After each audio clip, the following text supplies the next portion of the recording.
जो 2 बार खड़े होते हैं, चाहे वो हारें चाहे वो जीतें, 2 बार के 2 टर्म के बाद वो नहीं खड़े होने चाहिए। अगर वो ही खड़े होते रहेंगे सभी, और किसी को चांस कैसे मिलेगा? जो नई जनरेशन है वो क्या सोचेगी? मालूम नहीं क्या है इलेक्शन चैम्बर में क्या पड़ा हुआ है, ये छोड़ना नहीं चाहते। आम जनता को ही पता चले भाई चैम्बर में क्या है, और भी लोग खड़े होना चाहते हैं, उनको तो बताओ। कि शहर में ये मसला इस वक्त चल रहा है कि टीम जो है चेंज होनी चाहिए, बाकी सभी हमारे अपने हैं। जो भी कैंडिडेट जीत करके आए उसको यही काम करना चाहिए कि लोकल इंडस्ट्री को ध्यान रखना चाहिए, चाहे वो जम्मू में स्थापित हो, कटरा में स्थापित हो, कहीं भी स्थापित हो, बड़ी ब्राह्मणा में स्थापित हो, जो कि लोकल युवकों के लिए जो काम कर सके और उनको जो रोज़गार मिल सके। नमस्कार, आप देख रहे हैं यंग बाइट्स। मैं हूँ आपके साथ Puja Thakur. Chamber of commerce and industry द्वारा जो है इलेक्शन जो है वो आयोजित किए जा रहे हैं, जो कि 8 जून को होंगे, और ऐसे में मार्केट में हम मौजूद है। इन लोगों से जानेंगे कि क्या कुछ मसले मसाइल हैं जो आज तक हल होते आए हैं, और आने वाले समय में भी किस तरह से ये अपना हल करवाना चाहेंगे। तो किसको जो है इनका साथ जो है वो किसको लेकर होगा, क्योंकि प्रधान पद के लिए 2 नाम जो है वो सामने आए हैं, एक अरुण गुप्ता का और दूसरा राकेश गुप्ता का। तो ऐसे में लोग जो है वो किसे पसंद करने वाले हैं और किसे जो है वो वोट देंगे। तो ऐसे में मार्केट में मौजूद है और कुछ मार्केट के लोगों से बातचीत करते हैं, जानते हैं क्या कुछ समस्या उनकी हल होने की जो है उसका वो इंतजार कर रहे हैं और किसे जो है ये चुनते हैं। आपका नाम? मेरा नाम राजेश दीवान है। राजेश जी, क्या कहना चाहोगे जिस तरह से इलेक्शंस आने वाली हैं, क्या कुछ मसले मसाइल इसके हल के लिए जो है अब चुनने वाले हैं आप? देखो, मसले तो बहुत हैं, ये मसले ख़त्म नहीं होंगे। पहली बात, जम्मू के मसले ख़त्म होंगे ही नहीं, क्योंकि अपनी अपनी बनती की बात है। मैं बोलता हूँ जो जम्मू के मसले हैं, जहाँ के एमएलए नहीं ख़त्म कर सके, ये चैम्बर वाले क्या ख़त्म करते होंगे। मैं ये बोलना चाहता हूँ, मैं एक पुराना मेंबर हूँ चैम्बर का। मैं ये बोलना चाहता हूँ, देखो जैसे पिछली बार इन पे चैम्बर वालों जो हमारे जो कमिश्नर थे, जो इलेक्शन कमीशन थे, उन पर ब्लेम लगा था, पूरे जम्मू ने ब्लेम लगाया था भाई इलेक्शन सही नहीं हुई।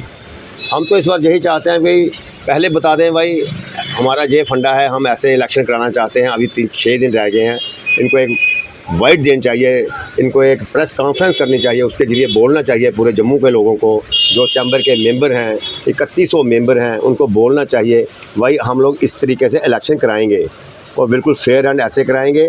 और एक जितने तीन जहाँ पे 2 लोगों के जो बनी हुई है, एक राकेश की टीम बनी हुई है, एक अरुण जी की टीम बनी हुई है, और एक उम्मीदवार है जो राजीव लंगर जी हैं, वो भी साथ में कंटेस्ट कर रहे हैं।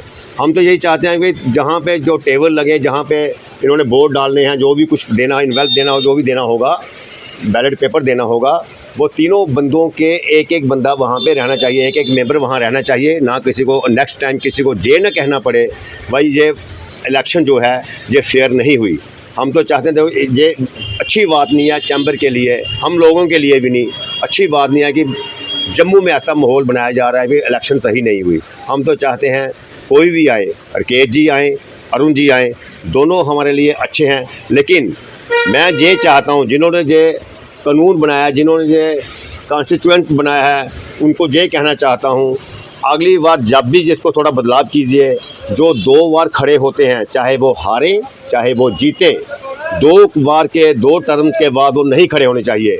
अगर वो ही खड़े होते रहेंगे सभी, और किसी को चांस कैसे मिलेगा? जो नई जनरेशन है वो क्या सोचेगी? वो कोई आगे आना नहीं चाहती, क्योंकि जो पुराने लोग होते हैं वो अपनी गद्दी छोड़ना नहीं चाहते। वो कहते हैं हम लोग पहले कैशियर लड़ेंगे, फिर सेक्रेटरी लड़ेंगे, फिर जूनियर वाइस प्रेसिडेंट लड़ेंगे, फिर सीनियर लड़ेंगे, फिर सेक्रेटरी लड़ेंगे, प्रेसिडेंट लड़ेंगे। 20-20 साल वही रहेंगे। आने वाली जो नई जनरेशन वो कहाँ जाएगी? क्योंकि उनका इतना दबाव बना रहता है, वो कोई किसी को आगे आने नहीं देते हैं। मैं तो ये बोलता हूँ राकेश की जो टीम है, शहर में मेरा ख्याल और कोई भी बंदा है नहीं, मेंबर नहीं होगा जो अरुण जी के खिलाफ इलेक्शन लड़ सकता है। एक राकेश ही है जो अरुण जी के खिलाफ इलेक्शन लड़ता है, क्योंकि बाकी जहाँ भी ये जाएंगे इनका इतना वाकफियत कह लो, कुछ भी कह लो, वो किसी को बोले कि कोई खड़ा होगा भी उनको ही बोलेंगे रहने दे यार, तो कोई बात नहीं, अगली बार आप लोग मैं आपको जिता दूंगा, अब मैं इसी बार ही खड़ा होना है, अगली बार नहीं खड़ा रहूँगा। तो इनका ये एक फंडा है हर एक का अगली बार के लिए। लेकिन ये सच नहीं है, हमेशा ये कोशिश करते हैं।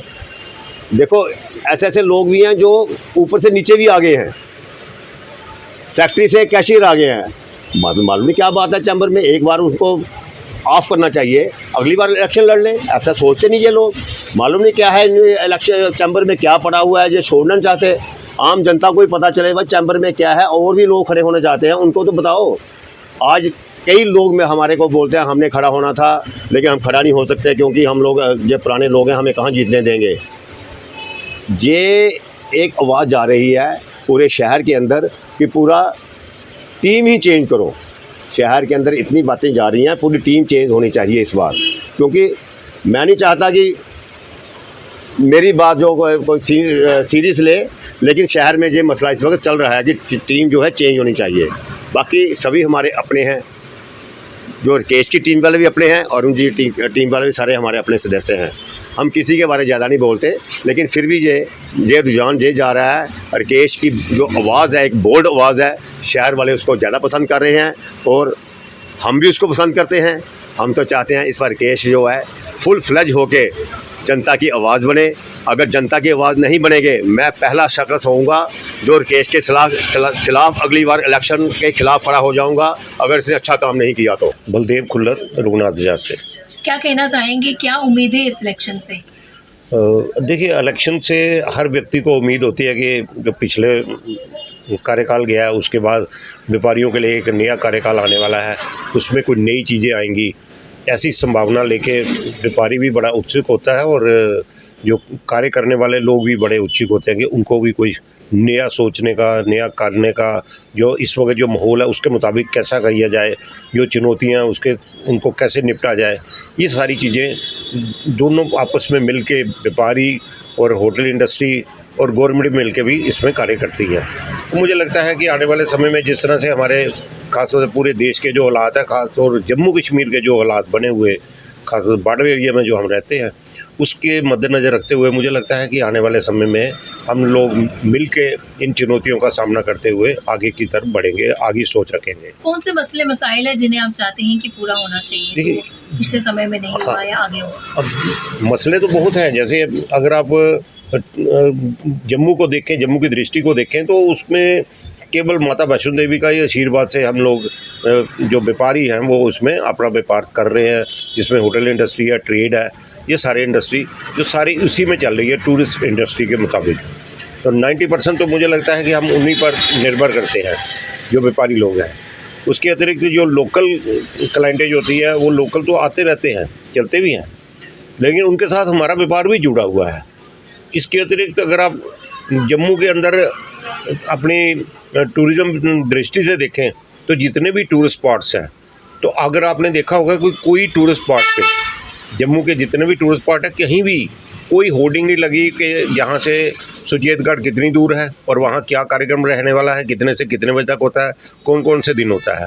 उसके बाद अखनूर की तरफ जाना हो तो कोई कनेक्टिविटी तक भी नहीं है, परमंडल के जाना हो तो परमंडल भी कोई कनेक्टिविटी नहीं है, कोई होर्डिंग नहीं है। इन चीज़ों को मुझे लगता है कि हमें ज़रूर देखना चाहिए और आने वाली जो हमारी चैम्बर ऑफ कॉमर्स है, वो जो नई टीम बनेगी, मुझे लगता है कि आने वाले समय में वो इस पर बिल्कुल गौर करते हुए हमारे इस क्षेत्र को आगे लेके जाएगी।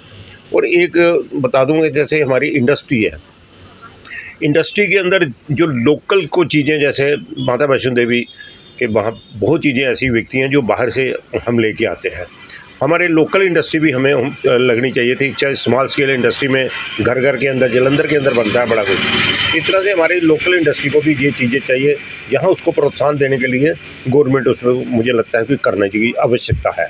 ये संजय जी क्या कहना चाहेंगे, क्या उम्मीदें हैं इस इलेक्शन से आपको? देखिए, बहुत उम्मीदें हैं। जैसे कि चैम्बर हमारी जो एक व्यापारी की एक संस्था है, व्यापारीगण को बहुत उम्मीदें होती हैं, जैसे कि रोज़गार को स्थापित करना, नए नए इंडस्ट्रियल यूनिट्स लगाना। और आपके माध्यम से हम ये बताना चाहते हैं कि जो भी कैंडिडेट जीत करके आए उसको यही काम करना चाहिए कि लोकल इंडस्ट्री को ध्यान रखना चाहिए, चाहे वो जम्मू में स्थापित हो, कटरा में स्थापित हो, कहीं भी स्थापित हो, बड़ी ब्राह्मणा में स्थापित हो, जो कि लोकल युवकों के लिए जो काम कर सके और उनको जो रोज़गार मिल सके। तो आपको मालूम कि ये पहलगाम की घटना के बाद जम्मू का जो बिज़नेस है बिल्कुल ही धरातल पे चला गया और जो यात्रीगण हैं वो बिल्कुल नाम मात्र ही आ रहे हैं। उससे हमारे छोटे दुकानदारों को, होटल इंडस्ट्री को बहुत ही नुकसान पहुंचा है। और हम ये भी आग्रह करना चाहेंगे, जो भी कैंडिडेट जीत करके आए गवर्नमेंट से ये बोले कि हाँ भाई यहाँ पर टूरिस्ट डेस्टिनेशंस डेवलप करी जाएं, ताकि जो टूरिस्ट है वो विज़िट करने आए यहाँ पे। हम कब तक ये मंदिरों में घुमाते रहेंगे टूरिस्ट को, या बॉर्डर एरियाज़ में घुमाते रहेंगे? मैन मेड टूरिस्ट डेस्टिनेशंस बनाना बहुत ज़रूरी है। देखिए हमारे जम्मू रीजन को ना तो मौसम सपोर्ट करता है, अनलाइक वैली में वहाँ पे तो खुद ब खुद टूरिस्ट चले आते हैं। तो चैम्बर का जो भी जीत करके आए, जो भी नुमाइंदा जीत करके आए, चाहे अरुण जी आएँ या राकेश जी आएँ, उनसे मैं आग्रह करना चाहूँगा कि इंडिपेंडेंट टूरिस्ट डेस्टिनेशन जम्मू के लिए डेवलप करें। जो भी आए गवर्नमेंट के आगे अपने पॉइंट्स रखें कि हाँ भाई यहाँ पे ये हो सकता है। क्या लगता है प्लानिंग को डिस्कस करना काफ़ी ज़रूरी है? देखिए प्लानिंग के साथ साथ प्लान तो बनते हैं लेकिन इम्प्लीमेंट नहीं होते हैं। और इस टूरिज़्म को एज ए इंडस्ट्री हमें मानकर ही चलना पड़ेगा। और मैं तो यहाँ तक कहना चाहता हूँ कि एक जम्मू रीजन के लिए खासकर गवर्नमेंट को एक समिति बनानी चाहिए जो कि पता करे कि हाँ भाई यहाँ पे हमने एक साल में इतने टूरिस्ट स्पॉट्स जम्मू में डेवलप करने हैं, और अपनी रिपोर्ट विद इन 2-3 मंथ्स तो आई जाती है, तो उसके ऊपर काम करना चाहिए। और अगर इसको एज ए इंडस्ट्री लेकर के चलेंगे तो बहुत फ़ायदा होगी, हमारी जम्मू कश्मीर की इकानमी भी मूव करेगी और साथ साथ लोकल जो रोज़गार है लोगों को वो भी मिलेगा। जी चंदन जी, क्या कहना चाहेंगे, क्या उम्मीदें हैं इस इलेक्शन से? उम्मीदें तो बहुत सारी हैं, हमारी व्यापारी वर्ग की बहुत सारी उम्मीदें हैं। जिस तरह से आपने देखा कि वार के चलते जो दुकानदार है वो बड़ा हताहत हुआ है, कस्टमर जो हैं वो बाज़ारों पे नहीं है। और हमारी यही दुआ रहेगी कि जो भी चैम्बर का प्रधान आएगा वो इस बारे में सोचे और अच्छा कार्य करे छोटे व्यापारियों के लिए भी। और छोटे व्यापारियों के लिए भी एक काम बड़ा ज़रूरी करे कि सरकार की तरफ से जो छोटे व्यापारी अपना लोन वगैरह नहीं अदा कर पा रहे, देखो कोरोना से रिलेटेड अब तक जिस तरह की जो सिचुएशन है, क्योंकि ये जो हमारी रियासत है इधर हमेशा खलबली ही मची रहती है, तो उससे कस्टमर जो है बहुत ही मतलब कि आता नहीं। अभी तक आप देखेंगे बाज़ारों के हाल कि लोग इतने चल नहीं रहे हैं बाज़ारों में। पिछले दिनों भी मॉक ड्रिल की जो खबर थी, चलो वो अच्छी बात थी, मॉक ड्रिल एक तरह की रिहर्सल थी, लेकिन लोगों में पैनिक क्रिएट हो चुका था, लोग घरों से बाहर निकल ही नहीं रहे हैं अब तक।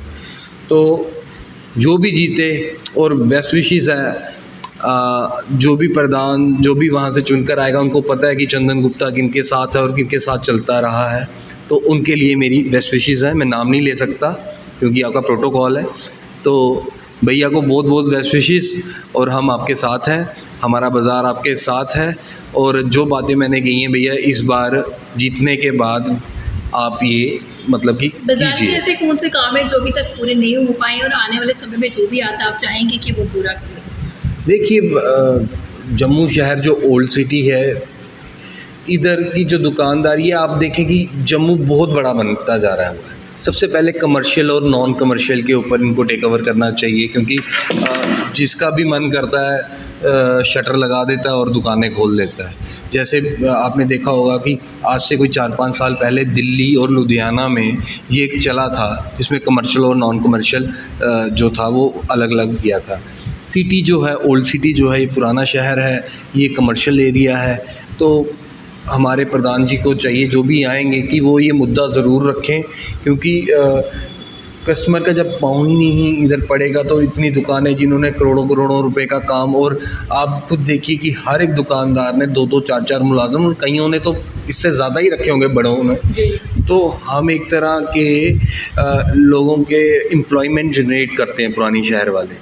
तो हमारी जो जिस तरह का इस समय स्थिति बनी हुई है बहुत ही मुश्किल है, कस्टमर है नहीं बाज़ारों में, लोन की किस्तें देने के लिए हम लोग, और अपने जो हमने मुलाजम रखे हैं उन बेचारों ने भी, कोई किसी ने स्कूटी का लोन लिया हुआ है, किसी ने चाइल्ड स्टडीज़ के ऊपर लोन लिया हुआ, किसी ने घर बनाने के ऊपर, क्योंकि हर व्यक्ति चाहता है कि वो ऊपर बढ़े।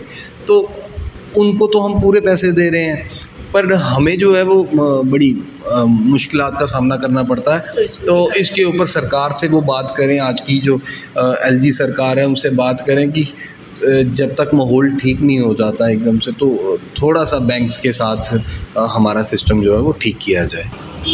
Chamber of commerce and industry के जिस तरह से इलेक्शन 8 जून को होने हैं, ऐसे में हम आज मार्केट आए थे और लोगों से जान रहे थे कि क्या कुछ उम्मीदें उनको है और क्या कुछ बदलाव जिस तरह से वो चाहते हैं। तो सबने अपनी अपनी प्रतिक्रियाएं दी हैं और 8 जून को जिस तरह से इलेक्शन होना है और रिजल्ट भी उसी दिन आने वाला है, तो उसी दिन ये जान पाएंगे कि आखिरकार लोगों ने किसे जिताया हुआ है, किसके साथ जो है वो उम्मीदें रखते हैं कि हमारी पूरी हो पाएगी। तो फिलहाल इन्होंने अपनी अपनी प्रतिक्रियाएं दी हैं।